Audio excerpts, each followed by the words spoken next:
we can have that. Technology doesn't just mean the computer. It also means social media, any other facilities that are using technology, Twitter, X, Facebook. How can we use these things to ensure that Iebc is 100%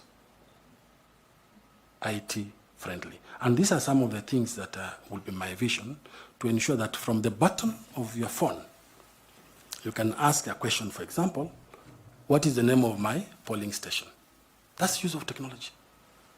And it will come and tell you your polling station is this. How do we enhance that? If you want to know about your civic rights or your voter rights, it should be at the palm of your hand. So we can encompass these things and enlarge the IT scale in terms of election management and observation, and in terms of election preparedness throughout the electoral cycle.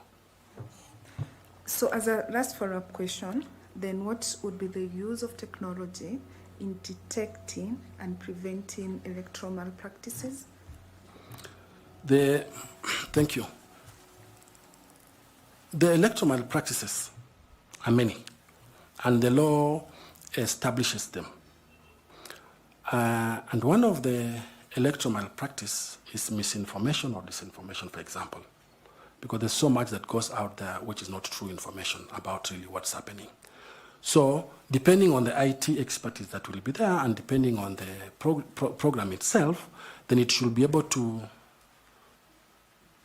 detect and block that which one thinks is a problem. If there's a misinformation coming in, for example, you can have, before the election, you can have an information like, oh, a certain candidate has died, and therefore there will be no election there. And so that will depress the person who is coming to vote. So can we have a system, and that's entirely within the ICT department of the Iebc, that now tries to sieve and say this is not true, and the only true information reaches out to the voter. So IT is something that is expensive, though, to have IT systems in place, but I think it's a worthwhile cost. Thank you so much, Mr. Kissinger. I wish you the best. And thank you so much, Chairman. Thank you. Allow me to ask Dr. Koki Muli to also engage you with some questions. Thank you very much, Chairperson. And good afternoon, Kakai. And it's truly nice to see you. I actually had forgotten that we had offered you a job. But I'm really happy, as we kept on saying then, and we keep on saying here now, it's actually about the country. And any contribution that we make towards democratization process is contribution towards value addition to the process. So I'm very happy that you actually, I remember the conversation around whether to work for Iebc or not, the election management body. At the time, it used to be better than now. And therefore, we are actually quite happy that you could be as one of the applicants to be here to be interviewed for the position of chair. So karibu sana. I wanted to put you at rest and also to tell you that you have mentioned that you managed 8 elections, e.g. in Uganda, in Zambia.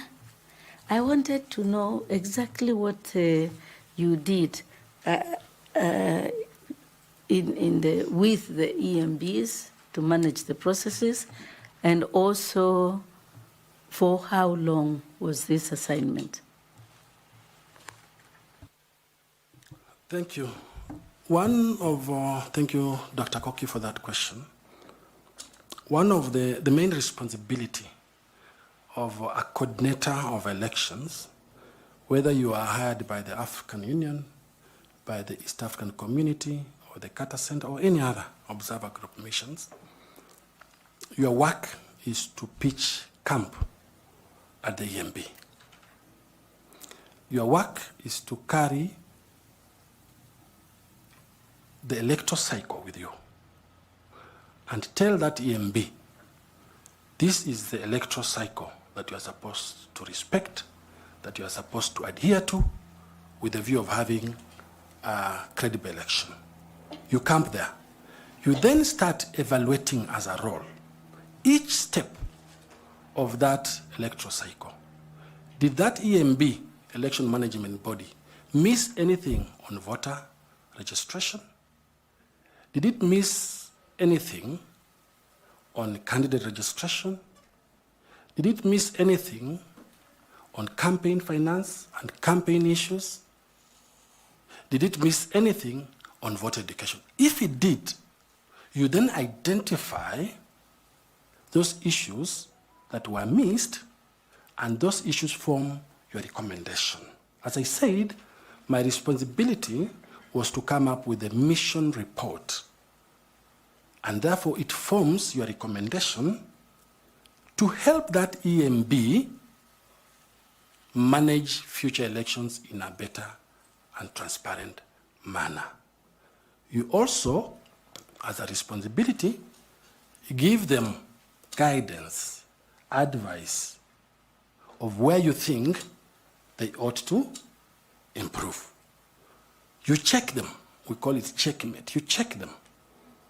You also warn them that don't go that direction, go this direction, because the law allows you to do that. Finally, it was my responsibility to read the entire constitution of each of those countries you are in at a given time, and to read the entire legal framework in those countries, and then advise them based on the legal framework. So that was basically the responsibility. Thank you very much, Kakai. You also, you mentioned to us that you are also bringing in some skills in reforms. We are very concerned, of course, about the perennial problems we have, the challenges we experience every election year. There are always problems associated with acceptance of election results or challenge of the same, especially presidential elections since the 2010 Constitution. We want to have a rebirth, to have a country where the election management body, i.e. the Iebc, that if you are successful, you will chair, must midwife a transformative process that gives us election results that are accepted by all contestants, and that within a peaceful environment where the election is professionally conducted and so on and so forth. So if you are successful in this position, there will be a lot of work that requires to be done to achieve what I've just said.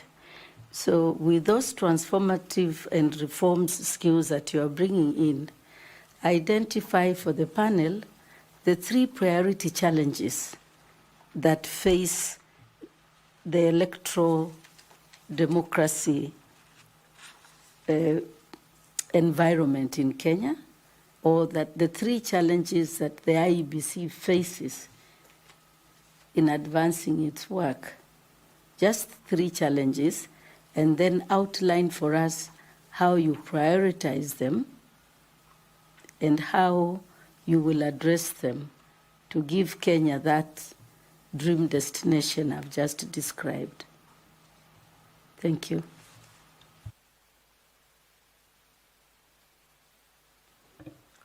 Thank you, Dr. Koki.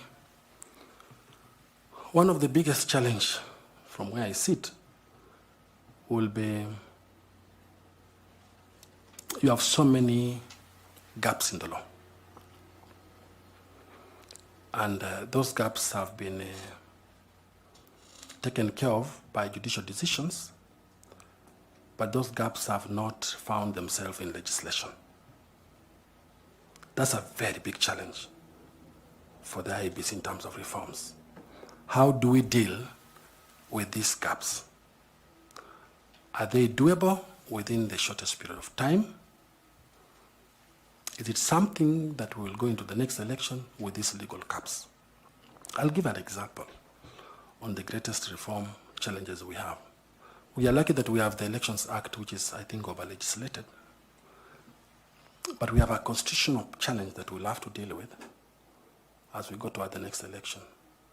How do we deal with the issue of boundary review and delimitation?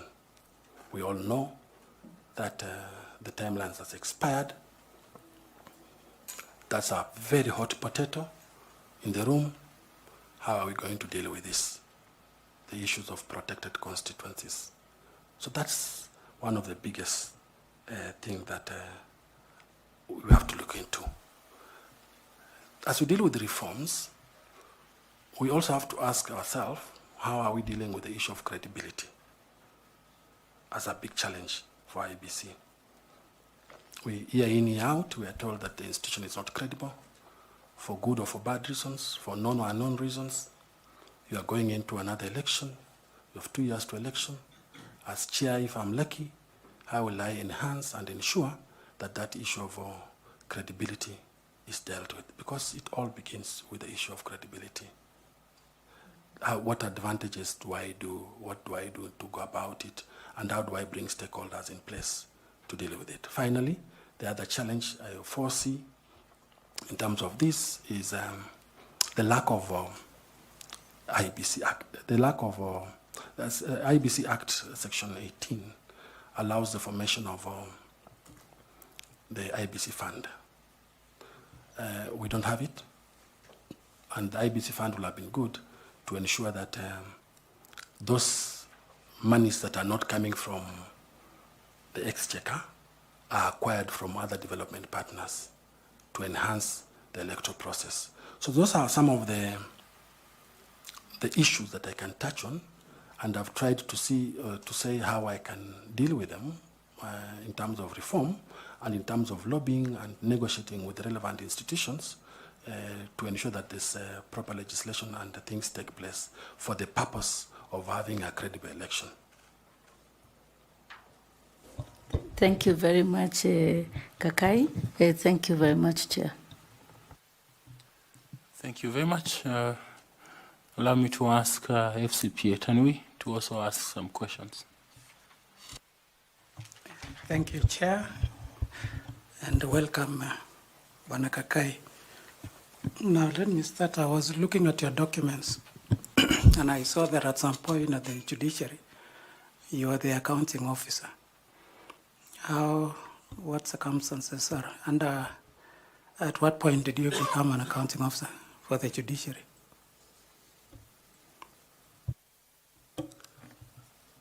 My substantive position at the judiciary was a deputy chief registrar. But at some point, or at some time, the then chief registrar exited. And as they were seeking for a replacement, any institution in this country will always have a temporary person as an acting accounting officer. And therefore you are limited. The terms of reference are, you are not a full accounting officer, your terms are just limited for holding the position. So you don't incur anything. You don't approve any payment. You only spend what was approved by the former accounting officer. So it's an interim measure which is normally put in government to ensure that there's no vacuum. So it was for a very short period of time without the authority to incur.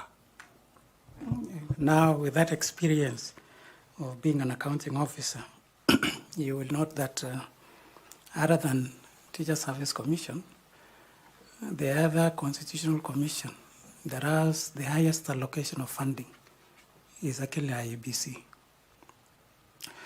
So what would be your role as a chairperson of Iebc with regard to management of financial resources of the electoral management body?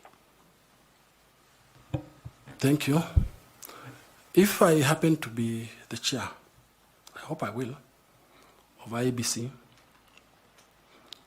my responsibility is not that of an accounting officer, because Iebc, being an independent institution, has a CEO. The work of a CEO is basically the accounting officer. My responsibility as chair will be oversight. You oversight the operations of the CEO or the secretariat. My responsibility will be policy. You form and come up with the policies with the help of the other commissioners, and you do that.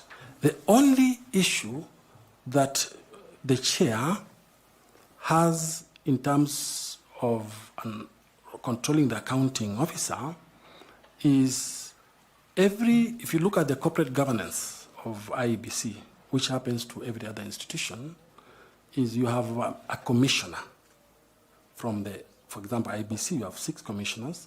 You have a commissioner sitting in various committees where, so you have 6, Iebc I think has 9 committees, HR, IT, and audit and the rest. So you'll have a commissioner sitting there.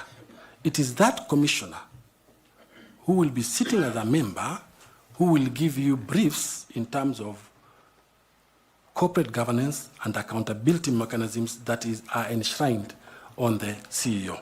So the chair only receives it at plenary, those reports, but you are not involved at all with the day-to-day operation in terms of an accounting officer. The only part you get involved is when probably the accounting officer briefs you and tells you we need to go to Bunge and push for more funds, we need to go to this and lobby for more money, we need to have these development partners who are coming in to give us funds, but you'll have policy briefs in terms of your role. So your role as chair, you restrict yourself to your lane to avoid unnecessary squabbles within the institution. Now, following it up or down, because you've said as a chair there will be a commissioner responsible for finances and reporting. Sitting as a committee, in that committee. Sitting in the committee, and I would assume this should be like the finance committee. And I think there are 7 committees at Iebc. Correct. So there will be a commissioner. So what will be the role of this commissioner in this specific committee? And I want to follow that with the the last petition of 2022 elections. And there was one of the senior counsels who made a statement that it is not the work of commissioners of Iebc, whether in majority or minority, to procure services. So what would be the role of that commissioner in any of the committees that will be set up? One of the good practices of governance and corporate management, even if you look at Mwongozo, for example, is you cannot leave the CEO, who is the accounting officer, to run the show alone without oversight. Remember, one of the responsibilities of the commission is to oversight. The only way you oversight, in my view, will be sitting in those committees. You need to know, for example, if they're procuring ballot papers. Was the law followed? Was the best bid awarded? Are all the procurement regulations followed? Are all the financial regulations followed? Are we in line with everyone? Have we sought for opinion from the Attorney General or whatever it is? You need to be there. Now, your role there is therefore only oversight and knowing what's going on. Remember, the spokesperson of the Iebc is the chair. So if the chair is not represented at committee level by his commissioners, how will he then be a spokesperson to speak about what? So that commissioner in plenary will give the report to all the commissioners that I sit in HR. These are the challenges in HR committee. How we are solving in this committee is like this. So we are moving forward. I sit in ICT. We don't have proper documents, or we don't have proper systems for the next election. We want to purchase systems. You are feeding to the chair. So if chair is asked by members of the fourth estate, he will say, I am aware what's happening and I'm oversighting. So you can't ignore it. And that's why we need to have synergy in that institution, the role of the chair, the role of the other commissioners vis-a-vis the CEO, you work together. Now, that is your proposed way, but the reality on the ground, which is actually confirmed by Public Accounts Committee and even the Auditor General in the various audit reports, is that there have been instances where the commissioners and even the secretariat have had conflict, either in procurement process, and we've had cases, I think they cited even the KIMS kit, the procurement of KIMS kit. So as a reform expert, because you've told us one of the skills that you have are reform related. So how would you address that? Because the reality on the ground is that there have been issues of conflict between commissioners on procurement-related matters with the Secretariat. Thank you. I will take them through mwongozo as a starting principle. Number two, I don't think it's in the interest of any commissioner to go there and start getting involved in the nitty-gritty details of mismanaging or managing the affairs of the committee. I think, and sometimes it's very difficult to legislate some things. Some things is just common sense, and some things is just, what is this in humanity? You cannot legislate everything. You cannot have policies to everything. One needs to know that my role and responsibility as a commissioner is to know how we are dealing with, for example, ICT system.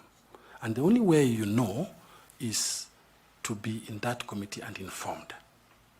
But then when you are there, you need to keep your lane and know that my responsibility ends here. You are there for the good of the country.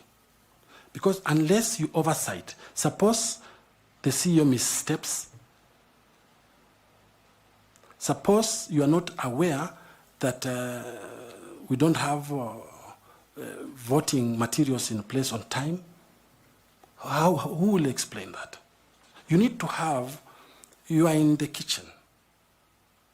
You are not cooking, but you are aware that elections is going on and you want to understand where we are. So the reason why that is there in terms of corporate governance is just synergy, relationship, and communication, which is being enhanced from the Secretariat, the day-to-day running of the institution, and coming to the policy oversight and legislation. So I think that it's difficult to reform that area. It is just recalling and telling people to do the right thing.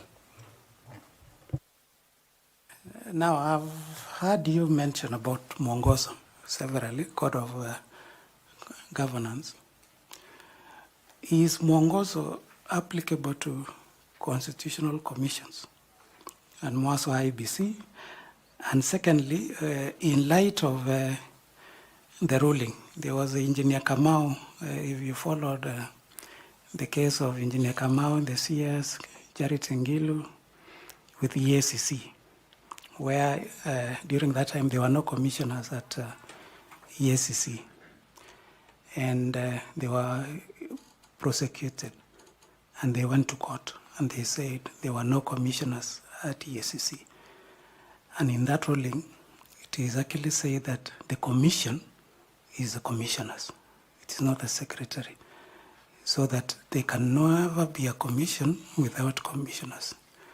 So looking at mwongozo as a code of governance, to what extent then is it applicable to constitutional commissions? Thank you. Well, when you look at the history of mwongozo, and if my history serves me well, mwongozo came in as a code of principles. and it was one of the key recommendations in the Kriegler report. We all remember that Kriegler came in this country for specific duties and reasons. So in my view and my understanding, Mwongozo has very nice tenets and principles there. And those principles come or flow in with the spirit of the Constitution. So it will still be applicable to any independent commission and has gained prominence in the public sector. So there's nothing wrong, and the Iebc cannot be limited to the tenets that are enshrined in Mwongozo, because it's all about transparency, accountability, fairness, and just how you manage the board meetings, who signs the minutes. If you have an objection, why should you write an objection? There's a book that you sign into, and so forth. So these are principles that we can't wish away and are applicable to the public sector. Lastly, you did mention about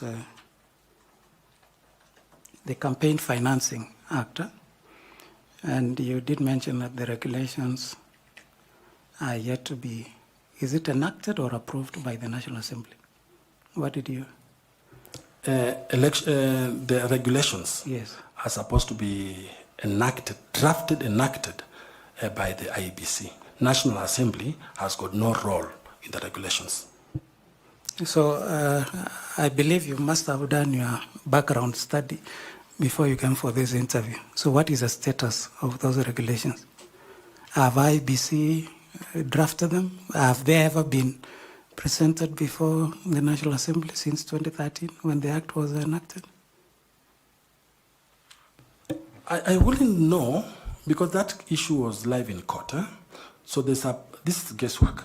There's a possibility that Iebc was waiting for directions from the court, because this issue had been litigated in court. By the time the court was making an opinion that the National Assembly is not involved in regulations, I'm not so sure whether Iebc has now enacted them. But I'll also assume that probably they're in draft form, ready, but they are waiting the commissioners to come in and then officialize them. I tried to look at, in my research, I tried to look at the website, and I noticed that they didn't even have the current strategic plan. So probably it's one of the issues in the current strategic plan if the new commissioners come in. So my guesswork will be, I'm not sure the status.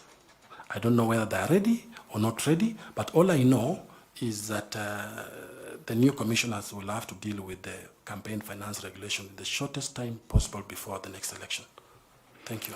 Lastly, Related to regulations, I think under the Statutory Instruments Act, the National Assembly normally says that all regulations have to be presented before them for approval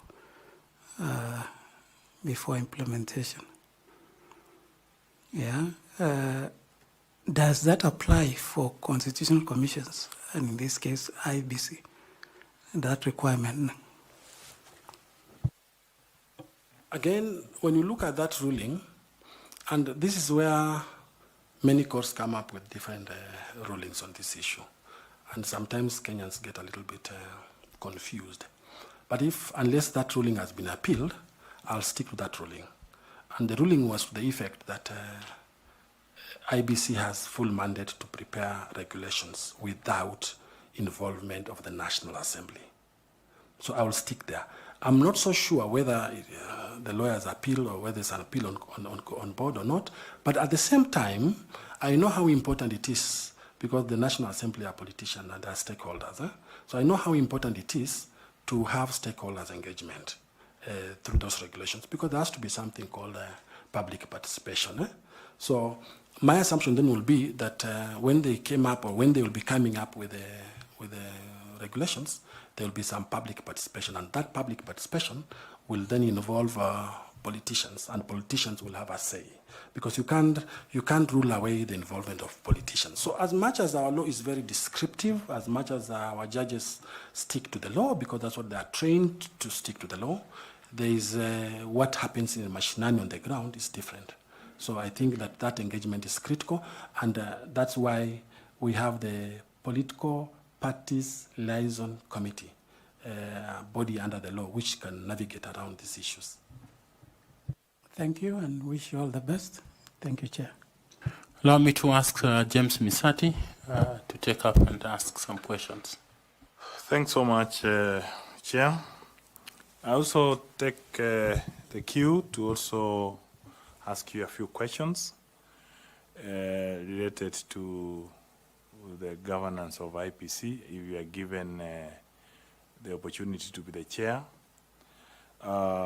During the elections, the scale and magnitude of the general election, hiring of temporary staff is usually inevitable. From where you sit, or from your experience, what do you think will be the risks of hiring temporary staff during that short period? And how do you propose to mitigate any of the risks, if any? I didn't understand the question. I'm asking you that during the general elections, like 2027, it's always almost inevitable that you have to hire temporary staff, the clerks and other people. So what do you think are the risks that are associated with such hiring, and what do you propose as the mitigation of such risks? I understand you now. In election and approaching election time, the work becomes too busy at any EMB. But because EMBs are limited, they rely on poll officials hired from outside, clerks and so forth and so on. Now you have 290 constituencies, and therefore you have to hire people to fill in the 290, to man those 290 constituencies. Now, the risk with that is cost, the cost implication. The cost implication of hiring, every polling station I think has 6, if my memory serves me well, 6 polling clerks, and you have a presiding officer. So if you take that, you multiply by the number of constituencies, and you multiply by the number of days that the election is being done. Normally it's done 3 days. It's a very expensive process. So the main risk of that is that it makes the election become very expensive. To mitigate, it will need serious stakeholder engagement to know whether we should continue hiring polling staff for the shortest period of time and spend so much money, or do we approach like other countries where I've seen public servants being recruited.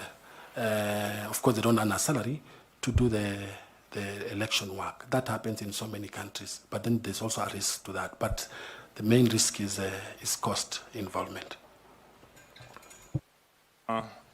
Sorry, I may guide you a bit. The risks, the major risks we can talk about, because when you talk about cost, if you are practically going to be the chairman of IPC, you should be aware that the number of polling stations are already known.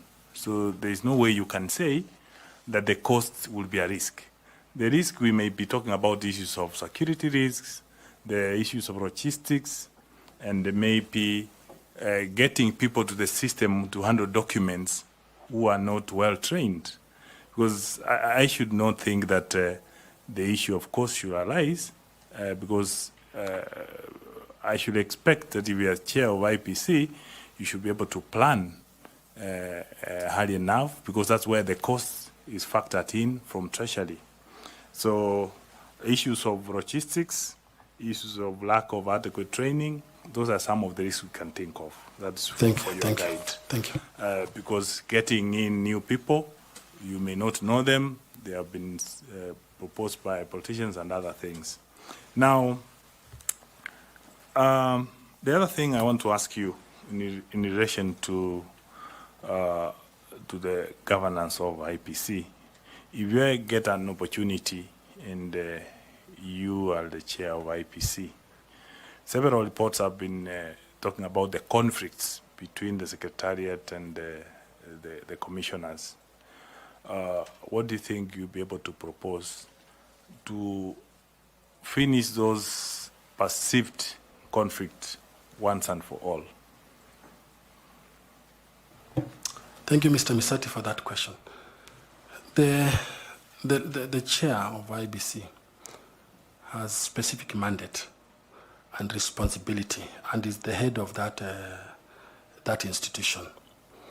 The conflict that has existed, I think, in the last 10 years between the Secretariat and the Commission is something that, when you look at the governance structure of IBC, is something that is well documented in terms of what the two heads are supposed to be doing. But I think what I will do personally will be the issue of creating very strong synergy with my commissioners, the issue of having soft skills in mediation that we spoke about, the issue of encouraging people to focus on what brought us here as opposed to unnecessary conflict. So you mitigate these conflicts in the boardroom, you synergize, you talk to them, you are their head, you are their boss, you talk to them, you encourage them.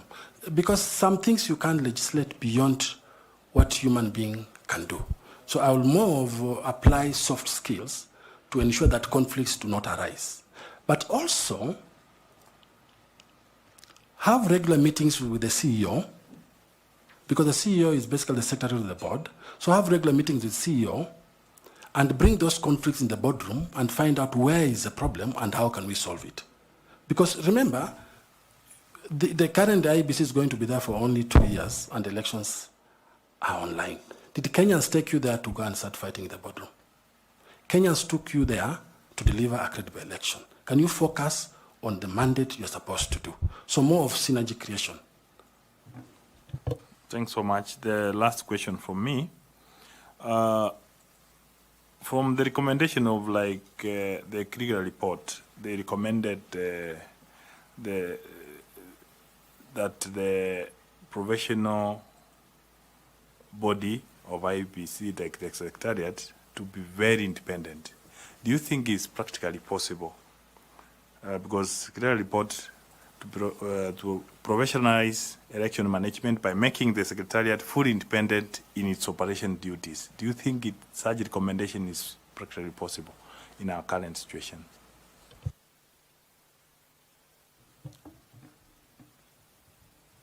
I remember, and Dr. Koki, you can remember this, we used to have a discussion sometimes back when we were disbanding ECK. And the reason why we disbanded ECK is practically what you are saying. Eh? And we said that even the name must change from Electoral Commission of Kenya to independent. And we came to double IEBC, and we were fighting with that issue of independent. Now we have IEBC, we're still fighting with the aspect of the I, the independence. So for me, from the old school thinking, as long as you have the law, and the law prescribes you to be independent, then you are independent. It's the responsibility, therefore, of the chairman. Sorry, you didn't get my question. I'm saying the Krieger report recommended to the Secretariat of IPC to be independent on its own. Is it practically possible from where you sit? I was actually coming there, but I was taking a longer route. So you can't, I think it's very difficult. In my view, it's very, very difficult to have the Secretariat independent from who? Are we saying there are some recommendations are normally given in reports, but these recommendations sometimes are superfluous. You can't say that a secretariat to be independent. Independent from who? Why do you want to be independent in the first place as a secretariat? I think it's the organization, the whole organization, the secretariat and the commission that should be independent. Thanks so much. I agree with you because it's actually the commissioners who are responsible, who take charge, and who are answerable to the Kenyans. Thanks so much, and I wish you well. Thank you, Evans. We now move to Fatuma Saman to ask questions, please. Thank you, Chairman. Mr. Kissinger, is it okay to call you that? I was named after Henry Kissinger, the former U.S. Secretary of State. Okay. So I pride myself to be called Kissinger. Okay, good to know. If you look at the recent years, public trust in Iebc has been dwindling. And so if you get an opportunity to become the chair, what are these things you'll do, or rather initiatives that you'll put in place to ensure that the institution wins back public confidence?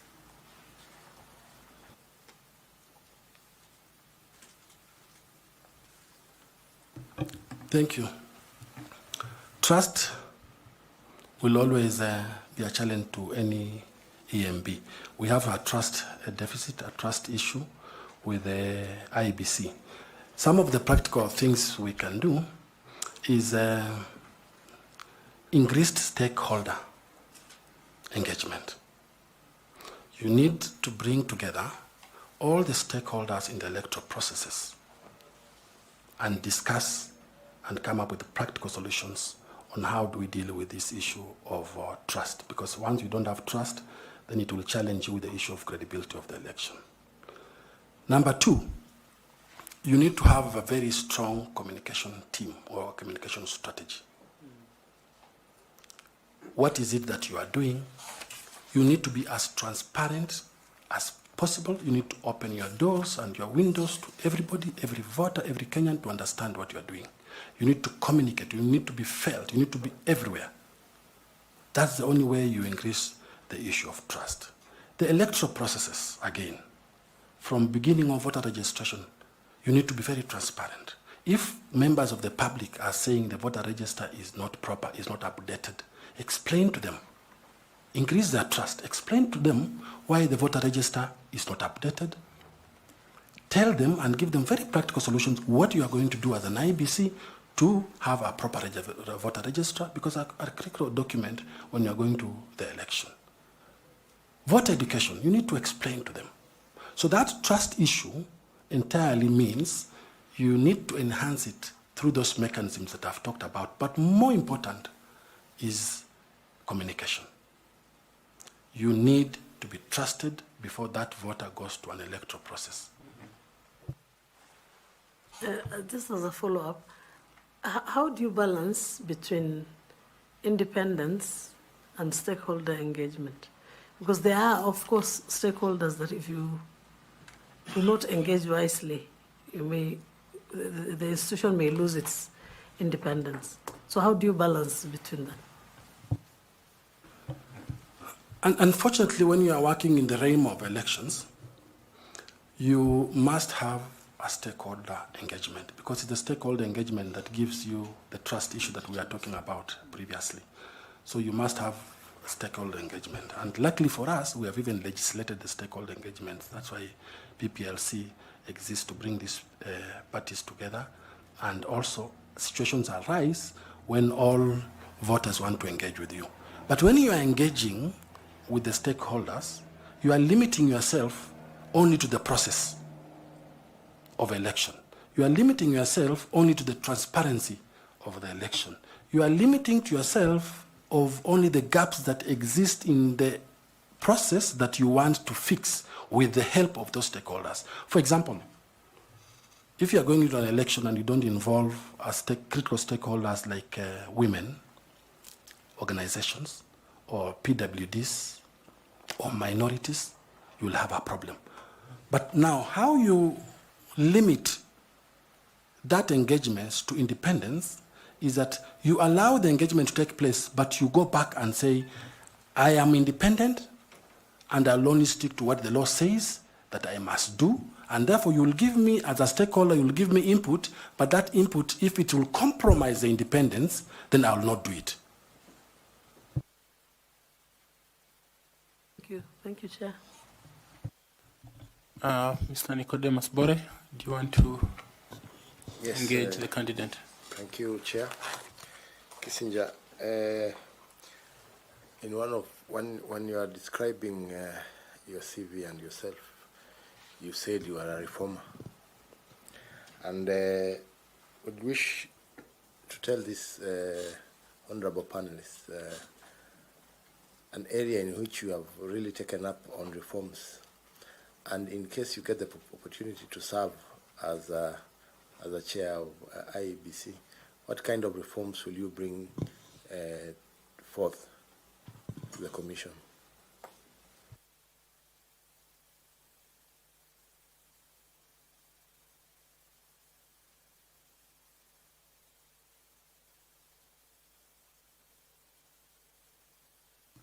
Thank you very much. Yes, I am a reformer. And I must have mentioned that I also worked in human rights for a very long period of time. And human rights and reform are brothers, cousins. In the judiciary, one of the biggest reform program that I was engaged in is the judicial transformation.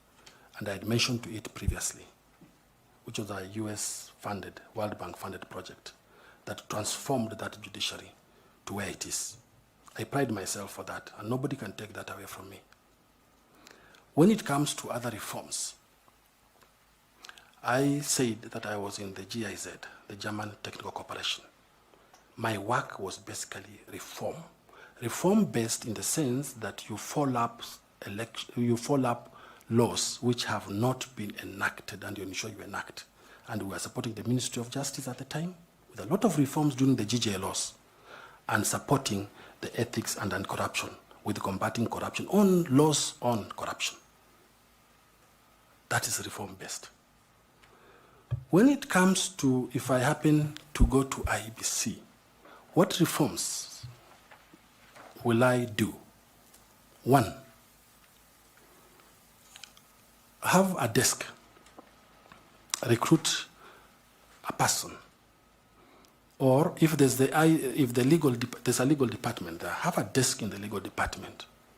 Have someone follow up on legislation, policies, and reforms that are pending, that have been enacted in Parliament or that are pending somewhere and so forth, and have them in place. For example, that we spoke about the issues of boundary. We don't have a law on boundary delimitation. But the law is somewhere in the Senate still being worked on. So can we talk to the senator who has proposed that law for boundary delimitation, Senator Kajwang? Can we tell him to speed it up, and what requirements does he require? Because we are critical stakeholders in this electoral process. Number two, the law says we should have an Iebc fund, a fund which can change the dynamics of elections in this country, because it will allow basically voters to be properly educated, because you can seek funds from other stakeholders.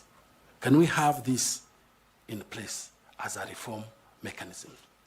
So these are some of the basic things in terms of reform that can assist the Iebc. Policies and regulations. We spoke about regulations which are not in place, they are lying there, or they are supposed to be done. That is the critical work in terms of doing these elections. So some of those reforms are the ones that I will pioneer and I'll push for with the help of the Secretariat and other commissioners. Thank you for answering that. You said you worked very closely with EACC on reforms and doing laws that help in anti-corruption. In the year 2020, it's in the public domain that EACC recommended the prosecution of former Chief Justice. Was it Chief Justice or Chief chief registrar. And among the people who EACC recommended for prosecution was also your name. Maybe you give us a little background on what had transpired. And in the same time, this position you are seeking requires confidence in the public. So with that, a little bit of interruption by EACC on your reform agenda, can you please give a little background on what transpired and whether you are cleared or not? Thank you very much for that question. When I was at that institution, and as I said before, we pioneered a program called the Judicial Performance Project Program. And there was a lot going on. And we moved in at a time when the new constitution had actually come into place. And therefore, we are pioneering reforms in the judiciary. Some of the things we were dealing with were issues of computerization of the entire judiciary. The other things we were doing or dealing with in that project was the issue of construction of courts across the country. And we had a target, said we want to have about 47 courts in each county. For now, they have them in each county. That was the project. In the process, and this project had a lot of financial scrutiny. In the process of implementing that project, there was a lot of miscommunication. There was a lot of discommunication, disinformation. People didn't understand what was going on. So when there were issues or investigations touching on one of the courts that had not been constructed, the investigating agencies heard about it and moved into the institution. Fortunately, there was pure miscommunication because that particular court had been constructed in a different site. So when that happened, of course, challenges like that arise, and we learn lessons from that. The correct information was given to them, and eventually that claim was dropped. And I have given the ruling and supplied the ruling, which clearly says that. So that is what happened. So in terms of loss of money, there was no loss of money, and it's in the public domain. In terms of whether that court was constructed, yes, it was constructed, and they know where it is.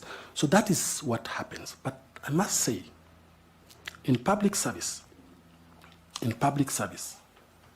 you serve, and while you are serving, you don't understand what will hit you. The only thing that can save you in public service is doing the right thing. Sticking with the law, staying with the law. Rumor can come up in public service to completely finish your career. But in the eventuality, in the long run, you know, rumor twists and turns, but truth stays straight and narrow. In the eventuality, I was vindicated because the court is there. So it wasn't about a palatial home for the Chief Justice. It was about a court. There was that issue of the court that I've explained.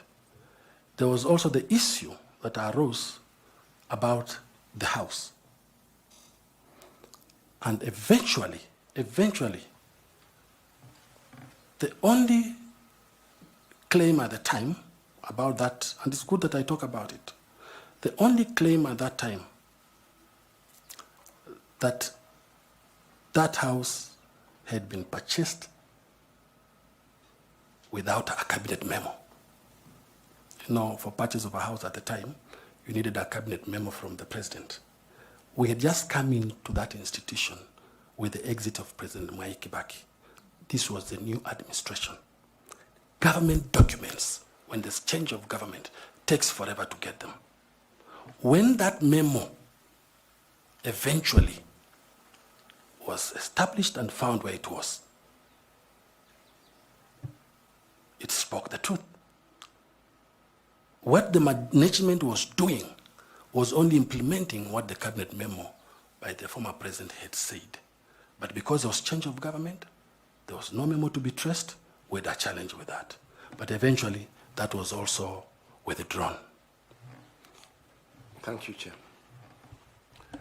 So, Bwana Kakai, were you dismissed from the judiciary or you left at will? When you are serving public service and such kind of allegations come in, definitely you will be told to go. Thank you. Until you are cleared. So as an advocate, after clearance, did you seek redress? At that time, I decided to forgive because some of those things were done by people I didn't understand. But because I'm a Christian, I forgave. And I moved on and started doing other things, including these election issues. So I forgave them.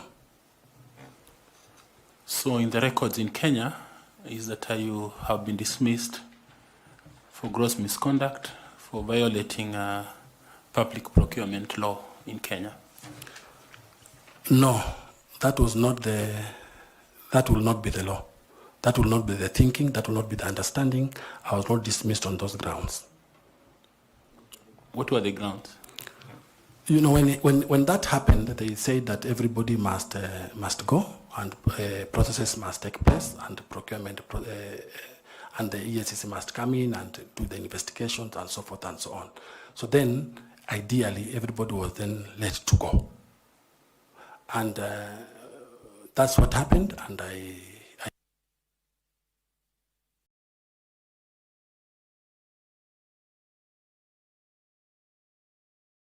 Checking your documents, there are some rulings that you've put in your documents, and those rulings were, I think there are two rulings, one at the Magistrates Court and another one at the High Court. And actually, it was about withdrawal of the case by DPP. But I've not heard you mention anything about it, or that's a different case from what my colleague had just asked. Oh, thank you. It's not clear what you're explaining and the documentation that you've submitted. Thank you very much. Thank you. I think what I've submitted are two rulings. And those two rulings were the ones that withdrew those criminal cases that were there.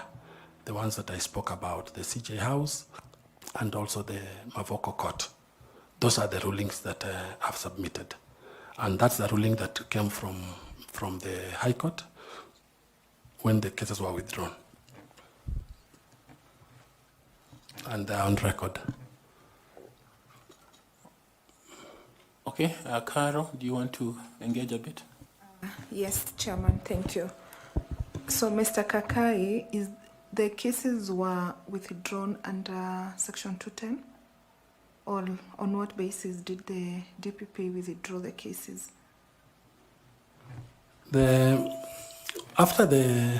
At the time when the cases were withdrawn, there was a lot of investigations that had taken place. And then the DPP moved the court saying that he wants those cases withdrawn. And that's under what the circumstance under which the DPP withdrew those cases.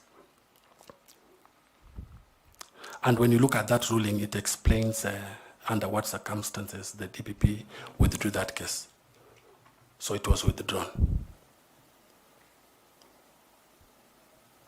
Chair, let me follow again. Now, you will note in those rulings that it is not about, they were withdrawn on the basis of that judgment of Engineer Kamau, the EACC investigating. So it's not about the culpability. It is the fact that EACC, when they were investigating, they were not properly constituted as a commission. So, and here you are saying you are acquitted, you didn't want to follow it up. So kindly clear or clarify for us? Thank you. It happened 10 years ago. This is an issue that happened 10 years ago in 2015.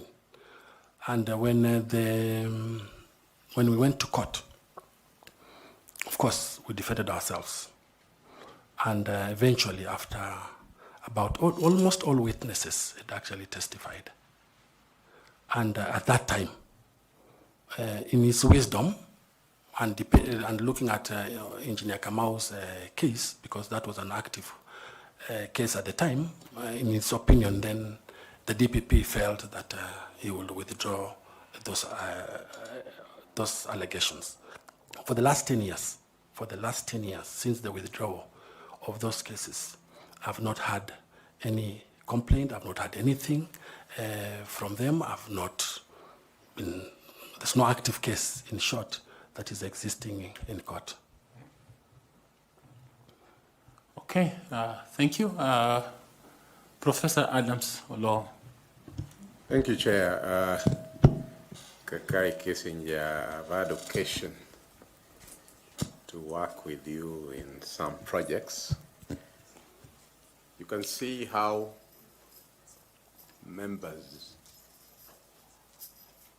have come up to inquire on these cases against you.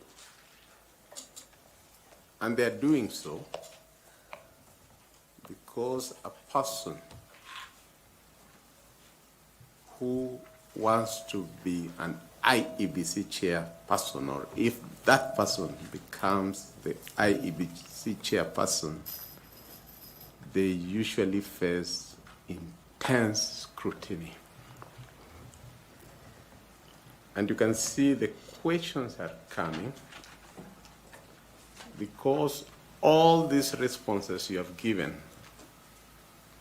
or all the questions that would have been asked, would not have been asked if during your introduction, when you talked about your tenure in the judiciary, if you had come up openly and said that I left the judiciary in this manner. Because the only thing you talked about and repeated was the reforms you brought, all that.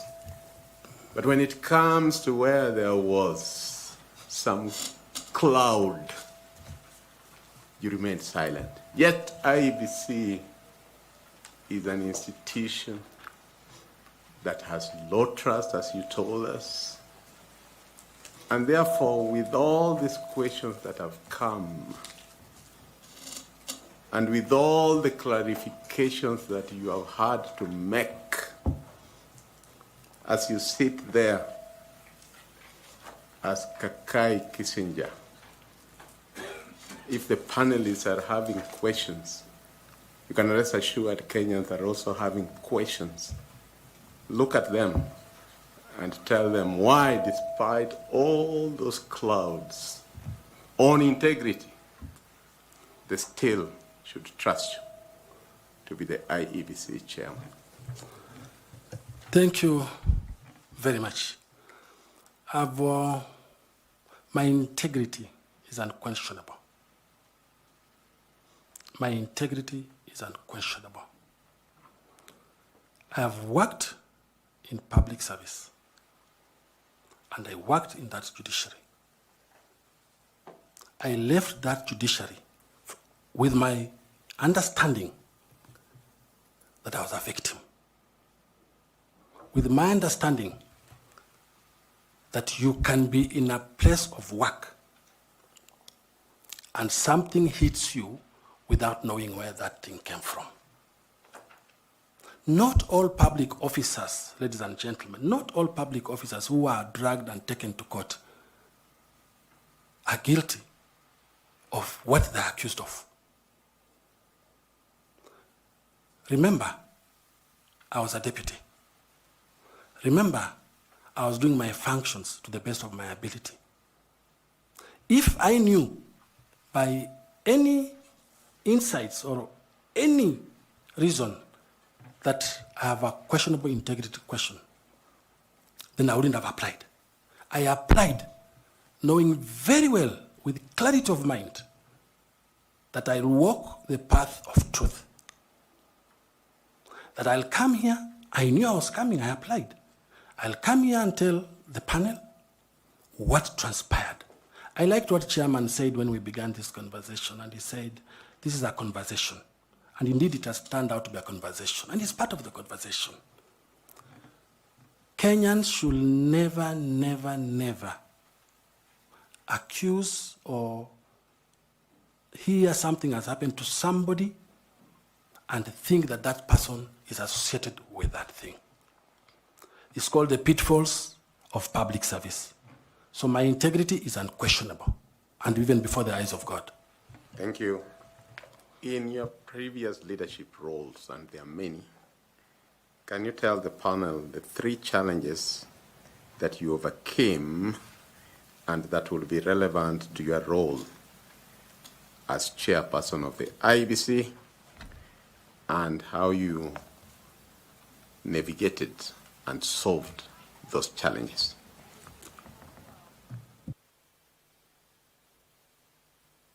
Don't have to be 3. If it is only 1, also you can just tell us 1. One of the biggest challenges that I've ever faced in my career and how I navigated around them was the issue of reforms that I was working on in the governance sector. It was very difficult during the GGL loss to push through any idea of reforms without going through a lot of bottlenecks. So that reform issue was a big challenge. How did I, and yet you want to reform because you want something to help you achieve what you want to achieve for the good of the country. So in GGL laws under the then Minister of Justice, what we did was to enlarge stakeholder consultation on those issues of reform, enlarge the capital, and explain to them the importance of these very salient reforms. So it's through enlargement of stakeholder engagement and communication that we were able to navigate that issue of reforms. That is the main obstacle that I engaged and how I managed it. Thank you, Chair. Thank you. Do you have some quick questions you want to ask, or do you want to allow me to follow up on something he has said? Maybe you follow up? Yes, yeah, let me follow up, then you Then I come from the... I have a reference here from one called Gladys J. Boss, who claims that she knew you as she was a Deputy Chief Executive Officer at IEC, and that time you're working for GIZ, and that between 2011 and 2014, you worked under her as a Deputy Chief Registrar of the Judiciary, and says that while I was the Chief Registrar of the Judiciary at that time, during your tenure, she says, as the Deputy Registrar of Judiciary, Mr. Kakai Kissinger was allocated with overall duties and responsibilities, including day-to-day management of the judiciary, with the responsibility of overseeing this number of staff, employees, and external fundraising of projects. And she confirms that you managed what you have said, the Judicial Performance and Improvement Program, and recommends you highly, but seems to commend you in the things you have said, indeed, but seems to indicate, even though you have said you were a deputy, and that this matter that we have talked about, you seem to have had good responsibility and oversight over. And so I think for me, as sitting where I am, it will have been prudent for you to seek a judicial remedy, so that this is not a matter that is going to follow you if you seek a position in public service. Because the matter remains documented, and it's not a good record for you. and for the position that you are seeking, we are required to be able to do due diligence over such matters. And you being an advocate of the High Court, then you should be able to seek remedy. But Carol has her hand up. I want to hear what she wants to say.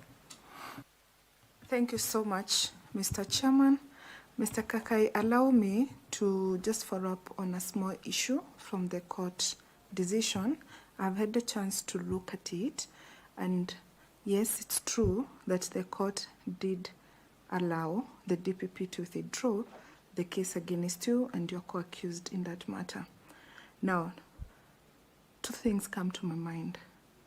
Number one, we have had a candidate who came here yesterday and told us that as a panel, as the selection panel that is recommending persons for appointment as chairperson and members of the Iebc, we should be looking for a candidate that, in his words, is like a Caesar's wife, beyond reproach.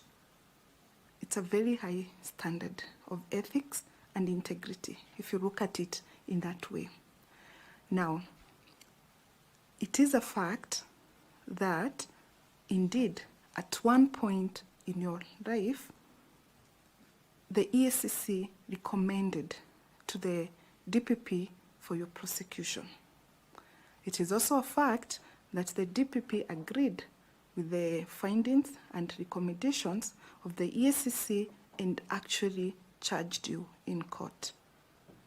Sadly, that process did not come to an end because of perhaps a technical issue with the composition of the EACC.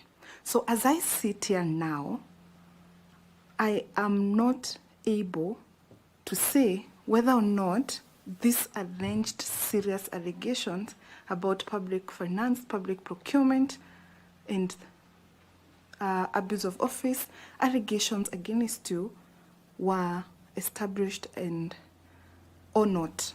So your name is still being dragged into the mind. So my concern is, since 2017, when the withdrawal happened, I hear you when you say that the EACC, the DPP, has not taken any other action.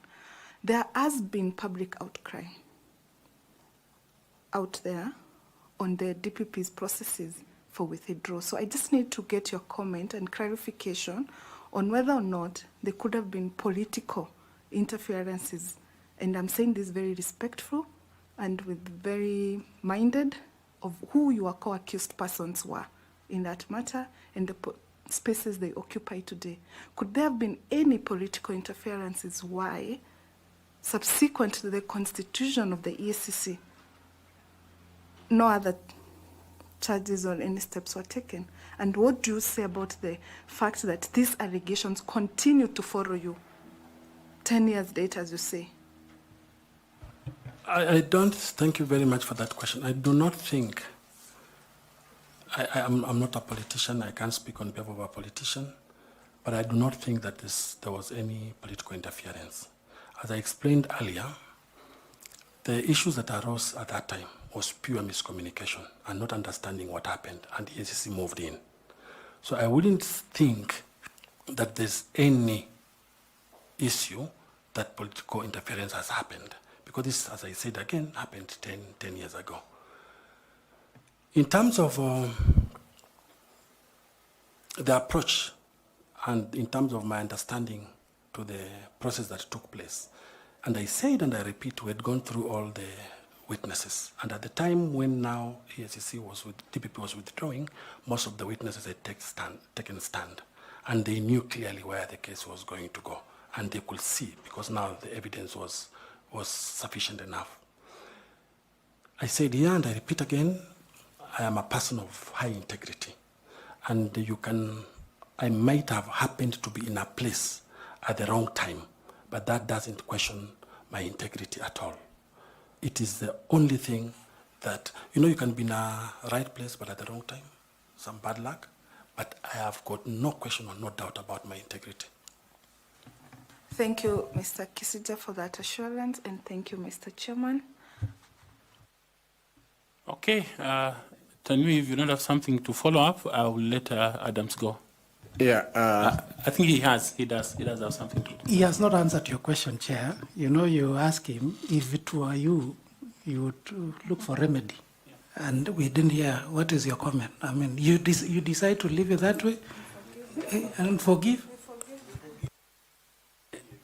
I said, and I'll repeat, the turmoil I went through at that time. I will repeat, I'm a Christian. The turmoil I went through at that time. What those cases took me through, I turned to God and I forgave them. Okay, Professor Adams. Thank you, Kakai Kissinger. From the presentations you have made, it's very clear that you're somebody who really understands the global electoral experiences. I think more than 8 and counting, where you have done either observation or been an expert. Globally,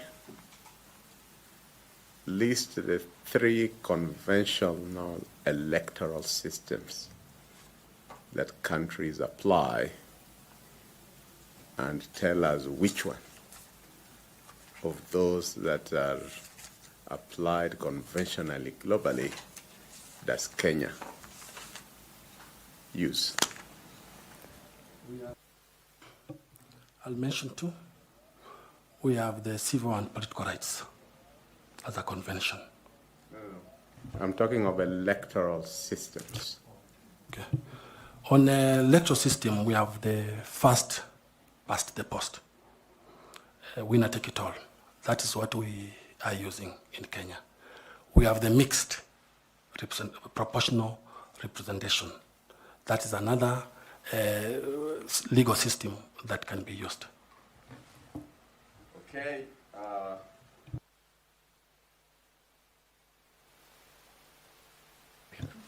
Sorry for that.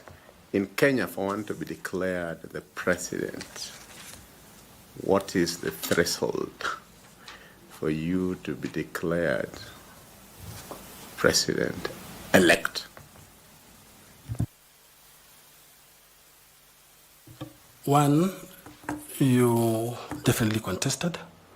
Number 2, you got 50% plus 1 of the votes that were cast. Then you also got 25% in terms of about 25% or something in several counties, in 25 counties. Thank you, Chair. Thank you very much, Mr. Kissinger. It's been a great pleasure listening to you, learning, indeed, in the true sense, from your experience and from the great work that you have done globally and on the continent. You have certainly had a mark on these electoral processes in this continent, and we want to thank you for that, and thank you for expressing your interest in this position. We have finished our questions to you, but I don't know whether you have any question that you would like to ask us or any comment. Thank you. I will only have a comment. Thank you for giving me an opportunity to present myself and to showcase my passion for elections and what I'll be able to contribute. I don't take this for granted. I thank you all for that opportunity. Thank you. Thank you very much. You have a bottle of water before you. Feel free to carry it and use it. And remember to pick your documents. They are with us somewhere. One of us should be able to give them to you. Okay, they are somewhere there. Thank you and God bless you. Wishing you well. Thank you.